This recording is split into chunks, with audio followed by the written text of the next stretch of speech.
ವಾಲ್ಮೀಕಿ ರಾಮಾಯಣ ಬಾಲಕಾಂಡ ಸರ್ಗ 5 ಅಯೋಧ್ಯಾನಗರದ ವರ್ಣನೆ.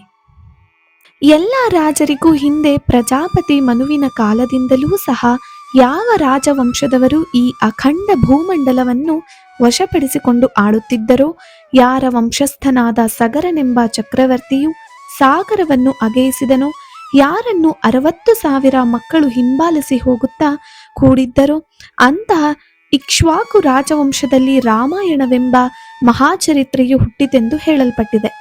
ಧರ್ಮಕ್ಕೆ ವಿರುದ್ಧವಾಗದ ಇಷ್ಟಾರ್ಥಗಳನ್ನು ಸಂಪತ್ತನ್ನು ಕೊಡತಕ್ಕ ಆ ಕಥೆಯನ್ನು ಮೊದಲಿನಿಂದ ಸಂಪೂರ್ಣವಾಗಿ ಹೇಳುತ್ತೇನೆ. ಅಸೂಯೆಯನ್ನು ಬಿಟ್ಟು ಕೇಳತಕ್ಕದ್ದು.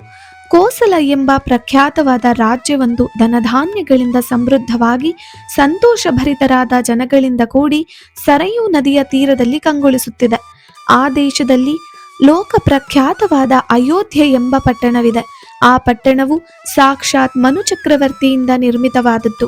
12 ಯೋಜನ ಉದ್ದ, 3 ಯೋಜನ ಅಗಲ ವಿಸ್ತಾರವುಳ್ಳದ್ದಾಗಿ ಚೆನ್ನಾಗಿ ವಿಭಾಗಿಸಲ್ಪಟ್ಟ ರಸ್ತೆಗಳಿಂದಲೂ ರಾಜಮಾರ್ಗಗಳಿಂದಲೂ ರಂಜಿಸುತ್ತಾ ಇತ್ತು. ಬೀದಿಗಳನ್ನು ನಿತ್ಯವೂ ನೀರು ಚಿಮುಕಿಸಿ ಹೂಗಳನ್ನು ಎರಚಿ ಶೃಂಗರಿಸುತ್ತಿದ್ದರು.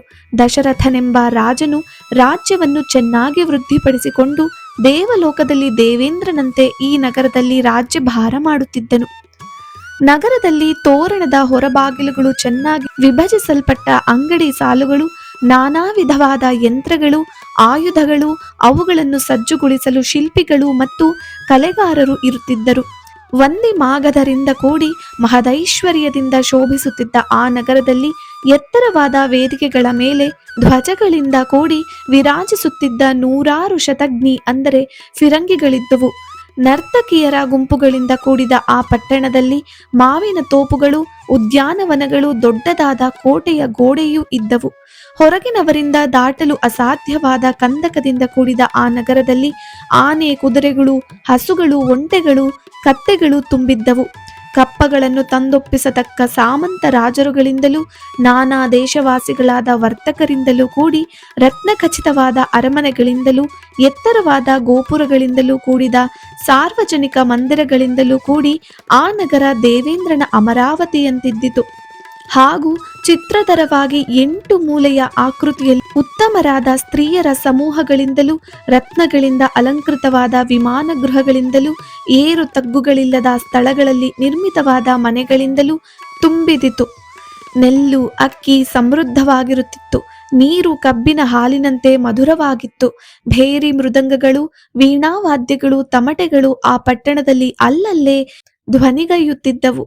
ತಪಸ್ಸಿನ ಪ್ರಭಾವದಿಂದ ದೇವಲೋಕಕ್ಕೇರಿದ ಸಿದ್ಧರ ವಿಮಾನಗಳಂತೆ ಉತ್ತಮವಾದ ಮನೆಗಳನ್ನು ಹೊಂದಿ ಪುಣ್ಯಶಾಲಿಗಳಾದ ಜನರು ಅಲ್ಲಿ ಇರುತ್ತಿದ್ದರು.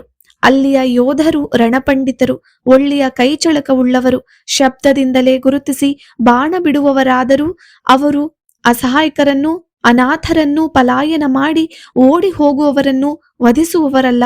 ಕಾಡಿನಲ್ಲಿ ಮದಿಸಿ ಗರ್ಜಿಸುವ ಸಿಂಹಗಳನ್ನು, ಹುಲಿಗಳನ್ನು, ಕಾಡು ಹಂದಿಗಳನ್ನು ತೀಕ್ಷ್ಣವಾದ ಶಸ್ತ್ರಗಳಿಂದಲೂ ಬಾಹುಬಲದಿಂದಲೂ ಕೊಲ್ಲುವವರು. ಇಂತಹ ಸಾವಿರಾರು ಮಹಾರಥರಿಂದ ತುಂಬಿ ಅಹಿತಾಗ್ನಿಗಳು, ವೇದಾಂಗ ಪಾರಂಗತರು, ಗುಣವಂತರೂ ಆದ ಬ್ರಾಹ್ಮಣೋತ್ತಮರಿಂದಲೂ 1000 ಗಟ್ಟಲೆಯಾಗಿ ದಾನ ಮಾಡತಕ್ಕ ಸತ್ಯವ್ರತರಾದ ಮಹಾತ್ಮರಿಂದಲೂ ಮಹರ್ಷಿಗಳಷ್ಟೇ ಯೋಗ್ಯತೆಯುಳ್ಳ ಋಷಿಗಳಿಂದಲೂ ಕೂಡಿದಂತಹ ಆ ಪಟ್ಟಣದಲ್ಲಿ ರಾಜನಾದ ದಶರಥನು ರಾಜ್ಯಪಾಲನೆ ಮಾಡಿಕೊಂಡಿದ್ದನು.